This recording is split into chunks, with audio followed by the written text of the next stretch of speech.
अस्सलाम वालेकुम class. Last lecture में हमने डिफरेंशियल इक्वेशन को सॉल्व किया था एक्सरसाइज 10.1 में, जिसमें हमने होमोजीनियस डिफरेंशियल इक्वेशंस को सॉल्व किया था। ठीक है, हमने डिफरेंशियल इक्वेशंस को पढ़ा था कि लीनियर डिफरेंशियल इक्वेशंस को हम इस तरह की फॉर्म में लिख सकते हैं, A naught D N a1 dn minus one plus an minus one dn plus an into Y is equals to F of x.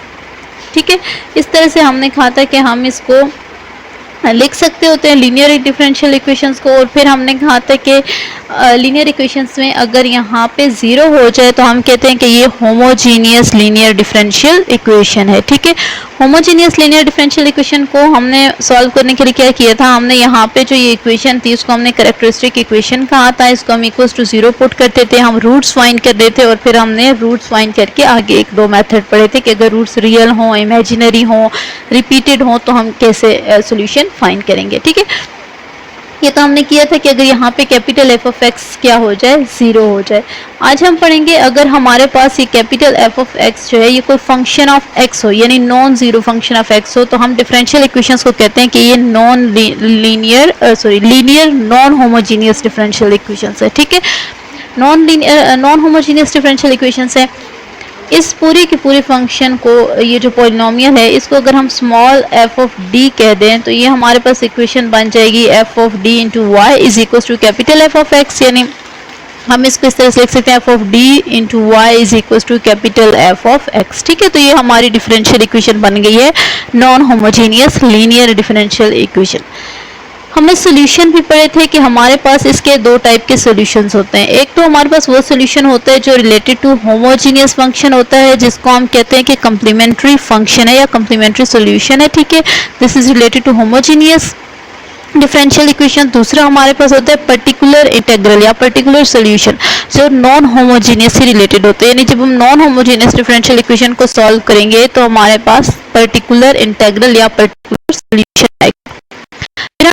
कि हमारे पास एक थर्ड टाइप ऑफ सॉल्यूशन होता है जिसको हम कहते हैं जनरल सॉल्यूशन। और जनरल सॉल्यूशन क्या होता है, इन दोनों का सम होता है, यानी अगर हम कम्प्लीमेंट्री फंक्शन फाइंड करें, पर्टिकुलर इंटीग्रल फाइंड करें, उन दोनों को प्लस करें तो हमारे पास जनरल सॉल्यूशन आ जाएगा। ठीक है, तो आज के लेक्चर में हम नॉन होमोजेनियस इक्वेशंस को सॉल्व करेंगे। पहले हम कम्प्लीमेंट्री फंक्शन फाइंड करेंगे, फिर पर्टिकुलर इंटीग्रल फाइंड करेंगे और उसके बाद हम उनको ऐड करके जनरल सॉल्यूशन फाइंड करेंगे। ठीक है, तो यहाँ पे हमारे पास जो फर्स्ट पर्टिकुलर इंटीग्रल है वो हम यहाँ पे सॉल्व करेंगे। ठीक है, मैं इसका पहले फार्मूला बता के आप लोगों ने क्वेश्चन उससे सॉल्व कर लेना है, फिर इसको ये फार्मूला कैसे आया है, कैसे ड्राइव हुआ है, उसके मैं एक लेक्चर बनाऊंगी। ठीक है, पहले आप लोगों को मैं ऊपर से फार्मूलाज बता देती हूँ कि फार्मूलाज क्या हैं और किस तरह से अप्लाई होंगे। उसके बाद जब आप लोग अप्लाई कर लेंगे, ठीक है, तो मैं एक और लेक्चर अपलोड करूँगी जिसमें जो है वो हम लोग देखेंगे कि ये फार्मूलाज जो है वो ड्राइव कैसे हुए थे। फर्स्ट जो हम सॉल्व करेंगे हमारे नॉन होमोजेनियस इक्वेशन को, वो होगा कि अगर हमारे पास जो कैपिटल एफ ऑफ एक्स है, ठीक है, फर्स्ट हमारे पास केस है कि अगर कैपिटल एफ ऑफ एक्स हमारे पास क्या हो, एक्सपोनेंशियल फंक्शन हो जाए, यानी E raise to power A X हो जाए। ठीक है, अगर हमारे पास क्या हो जाए, E raise to power A X हो जाए, फिर हमने फंक्शन को किस तरह से सॉल्व करना है। इसको सॉल्व करने के लिए हमारे पास दो केसेस बनेंगे। ठीक है, हमारे पास जो डिफरेंशियल इक्वेशन थी वो किस फॉर्म में थी, डिफरेंशियल इक्वेशन हमारे पास थी इस फॉर्म में, F of X is equal to F of D into Y is equal to capital F of X, ये हमारे पास है। और यहाँ पे अब अगर हमने डिफरेंशियल इक्वेशन सॉल्व करना है तो y को हम इधर छोड़ देते हैं और y is equal to 1 over ये F of D, small F of D जो है वो यहाँ पे हो जाएगा F of D into F of X हमारे पास, क्योंकि यहाँ पे हमने एक्सपोनेंशियल फंक्शन लिया है तो E raise to power A X हो जाएगा। ठीक है, तो इस तरह से अब हम इस सॉल्यूशन को हमने असल में फाइंड करना है। ठीक है, ये y की वैल्यू हमने फाइंड करनी है। इसमें हमारे पास दो केसेस बनेंगे। एक तो अगर हम f में यहाँ पे जो नीचे f है केस 1 होगा। ठीक है, इसमें भी दो केसेस बनेंगे। एक 1 होगा अगर हमारे पास f of a equals to 0 हो जाए, यानी small f of a equals to not equals to 0 हो जाए। ठीक है, नॉट इक्वल्स टू 0 हो जाए। यानी यहाँ पे अगर हम d की जगह a पुट कर दें और हमारे पास 0 ना आए, ठीक है, अगर हमारे पास 0 ना आए तो फिर हमने क्या करना है, जब पर्टिकुलर इंटीग्रल हमने फाइंड करना है तो वो सिंपल ये हो जाएगा कि particular integral is equal to 1 over F of d की जगह हमने क्या पुट कर देना है, a पुट कर देना है into E raise to power ax, ठीक है। ये कोई चेंजिंग नहीं आएगी, सिर्फ हमने d की जगह a को पुट कर देना है। तो ये हमारे पास फर्स्ट केस हो गया है, if f of a not equals to 0। फिर हमने सोल्यूशन इस तरह से फाइंड करना है। अब हमारे पास सेकंड केस है। सेकंड केस हमारे पास क्या बनेगा कि सेकंड केस हमारे पास बनेगा if f of a is equals to 0, ठीक है। If f of a is equals to 0, ये हमारा सेकंड केस बनेगा। सेकंड केस के लिए हम यहाँ पे देखते हैं कि f of a is equal to 0 का मतलब क्या होता है, ठीक है।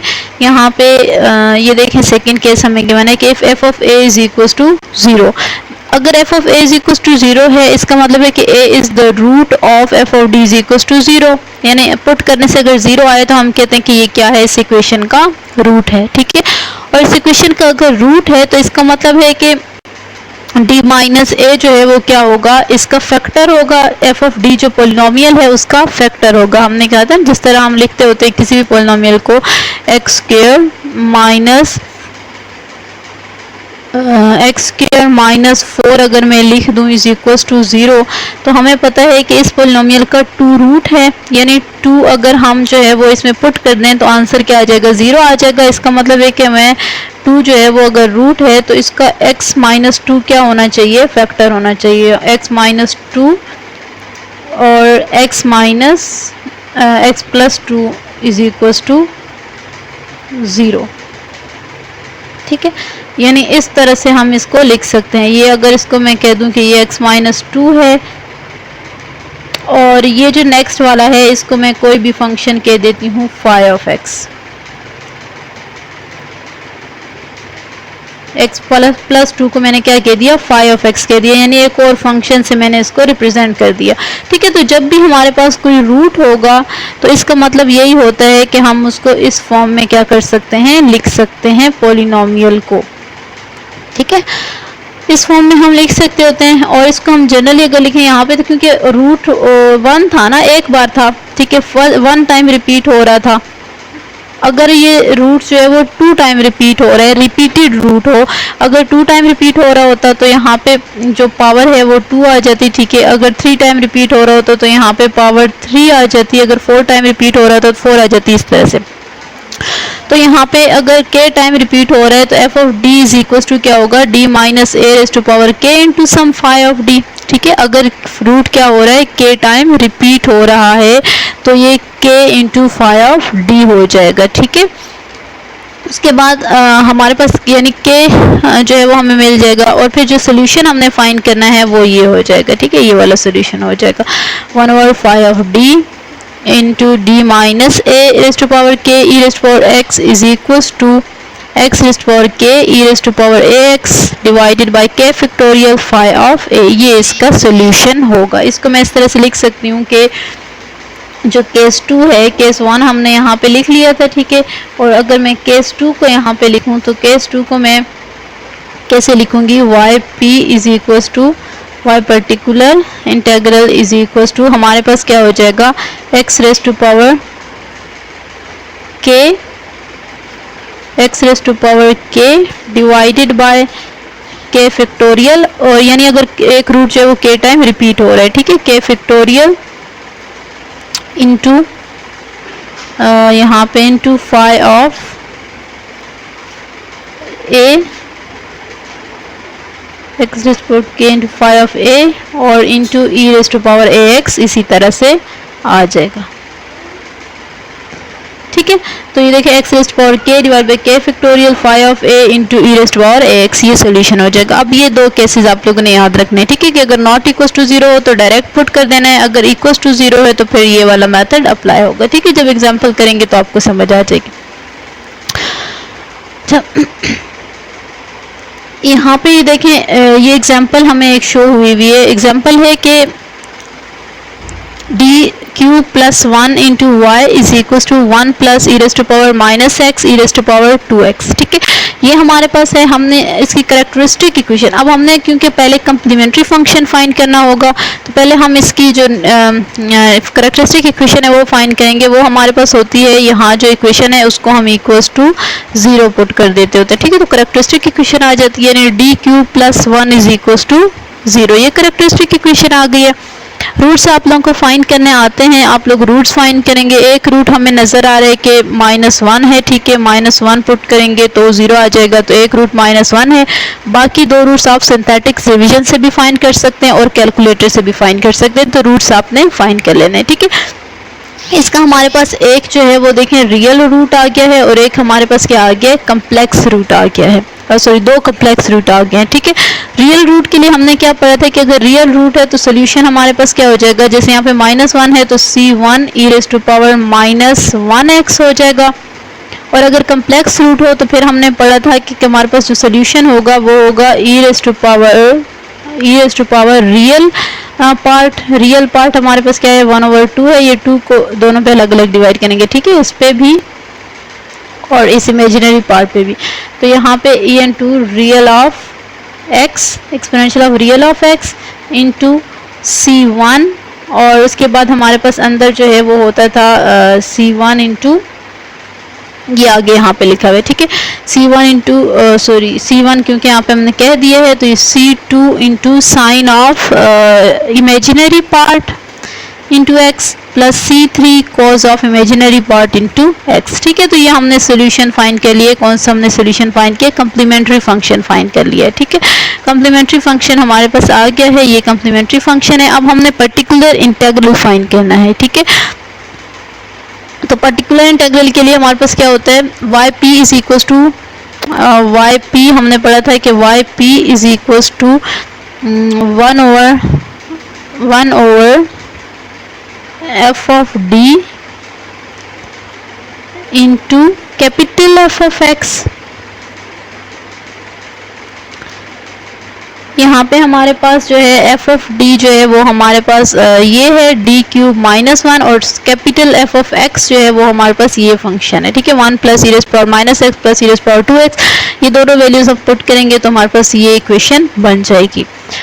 अब इसको हम ये जो है इसको मैं 1 से भी मल्टीप्लाई कर देती हूँ अलग से, ई रेज़ पावर -x से भी और ई रेज़ पावर 2x से भी, सबसे हमने क्या किया, इसको अलग अलग मल्टीप्लाई कर दिया है। ठीक है, तो हमने जब e raise to power first वाला किया है तो 1 को हम लिख सकते हैं ई रेज़ टू पावर 0x, क्योंकि हमने सोल्यूशन एक्सपोनेंशियल का फाइंड करने का मेथड पढ़ा है तो 1 को मैंने किसी तरह से एक्सपोनेंशियल फॉर्म में लिखना है। ठीक है, तो ई रेज़ पावर 0x अगर मैं लिख दूं तो हमें पता है कि किसी भी चीज़ किसी भी वैल्यू पावर 0 हो तो वो 1 हो जाता है, तो ये भी 1 के इक्वल होगा, तो इसकी जगह मैं ये लिख सकती हूँ। ठीक है, 1 की जगह, और यहाँ पे भी अंदर मल्टीप्लाई होगा 1 और डी क्यूब प्लस 1, और यहाँ पे भी अंदर मल्टीप्लाई होगा।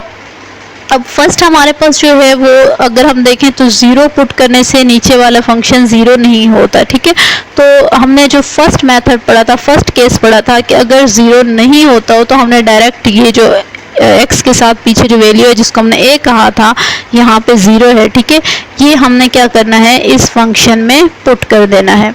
तो 0 पुट करेंगे तो ये हो जाएगा 0 प्लस 1, तो ये हो जाएगी हमारे पास वैल्यू 1/1। ठीक है, और ई रेज़ पावर 0x भी क्योंकि 1 के इक्वल होते हैं तो यहाँ पे वैल्यू आ जाएगी 1। ठीक है, फिर हमने इस सेकेंड वाले को देखना है कि सेकेंड वाले में क्या होगा।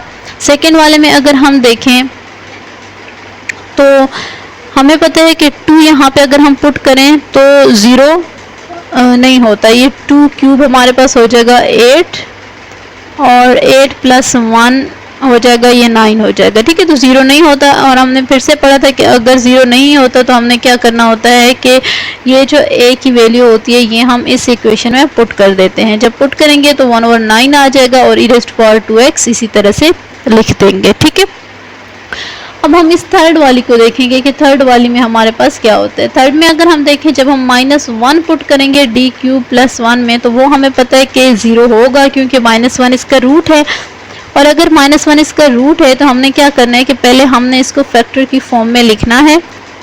ठीक है, फैक्टर की फॉर्म में लिखना है, जैसे यहाँ पे हमने ये लिखा है हमने a क्यूब, हमें अगर इसको हम कैसे लिखेंगे इस फॉर्म में, अगर हमें एक रूट पता चल जाए तो जैसे हमें पता है कि -1 इसका रूट है, तो हम इसको लिख सकते हैं -1, और d क्यूब प्लस 1 है तो 1, और स्क्वायर की जगह भी कुछ नहीं है तो 0 हो जाएगा, d का भी कुछ नहीं है तो 0 हो जाएगा, और लास्ट में 1 भी 1 है। ठीक है, तो ये 1 हम इसी तरह से नीचे ले आएंगे, ये 1 हो जाएगा, 1 इंटू -1, यहाँ पे -1 हो जाएगा, फिर माइनस माइनस प्लस 1 हो जाएगा, और यहाँ पे फिर से 1 हो जाएगा, और 1 इंटू -1 हो जाएगा, और ये दोनों क्या हो जाएंगे, 0 हो जाएंगे। तो हमारे पास जो इक्वेशन रह जाएगी वो ये वाली, यहाँ से हम इसके कोएफिशिएंट्स अगर फाइंड करेंगे तो d square minus d plus 1। ठीक है, इस तरह से आप लोगों ने ये फाइंड कर लेना है, यानी इसको मैं लिख सकती हूँ d plus 1 into D square minus d plus 1। ठीक है, फिर हमने कहा था कि अगर पुट करने से 0 आता हो, ठीक है, अगर पुट करने से 0 आता हो तो हमारे पास जो जिसमें 0 नहीं हो रहा, जैसे इस पार्ट में अगर हम पुट करें, देखिए ये जो पार्ट है इसमें अगर मैं -1 पुट कर दूं, इसके साथ कोफिशिएंट जो है -1 है, अगर इसमें -1 पुट कर दूं तो ये क्या बन जाएगा, -1 का होल स्क्वायर 1, यहाँ पे -1 d की जगह पुट करूंगी तो माइनस माइनस प्लस 1 हो जाएगा, और यहाँ पे भी मैं ये +1 इसी तरह आ जाएगा, यानी 1/3 बन जाएगा। ठीक है, तो जिस पार्ट में 0 नहीं हो रहा उसमें हमने डायरेक्ट पुट कर दिया तो वो हमारे पास बन जाएगा 1 और नीचे 3, और ये d प्लस 1 को फिलहाल मैंने इसी तरह से नीचे लिख दिया, और e⁻⁻x भी इसी तरह से नीचे लिख देते हैं। ठीक है, अब अगर हम देखें तो यहाँ पे 0 बन रहा है, -1 अब अगर मैं पुट कर दूं तो -1 पुट करने से 0 बन रहा है। ठीक है, और अगर ये वैल्यू 0 बन रही है तो हमने क्या पढ़ा था, फार्मूला हमने पढ़ा था कि अगर ये हमारे पास 0 बन रहा है तो ऊपर यहाँ पे क्योंकि पावर 1 है, यानी k की वैल्यू क्या है, k की वैल्यू यहाँ पे क्या है, 1 है। ठीक है, तो ये हमारे पास हो जाएगा x रेज़ टू पावर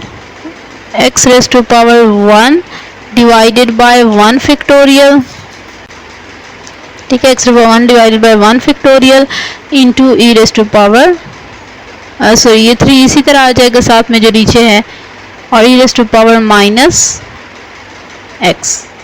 ठीक है, तो ये हमारे पास सोल्यूशन हो जाएगा, x raise to power 1 x ही होगा, 1 का फैक्टोरियल भी 1 ही होता है तो वो भी 1 इंटू 1 हो जाएगा, और e raise to power -x इस तरह हो जाएगा। तो ये इसका सोल्यूशन आ गया, पर्टिकुलर इंटीग्रल। अब हमारे पास जो जनरल सोल्यूशन होता है, ठीक है, y जनरल जो हमारे पास होता है उसको हम कैसे फाइंड करते होते हैं, कम्प्लीमेंट्री और पर्टिकुलर इंटीग्रल का सम होता है, कम्प्लीमेंट्री फंक्शन भी फाइंड हो गया, पर्टिकुलर भी फाइंड हो गया, दोनों का सम किया है हमने, तो ये हमारे पास आ गया हमारा जनरल सोल्यूशन।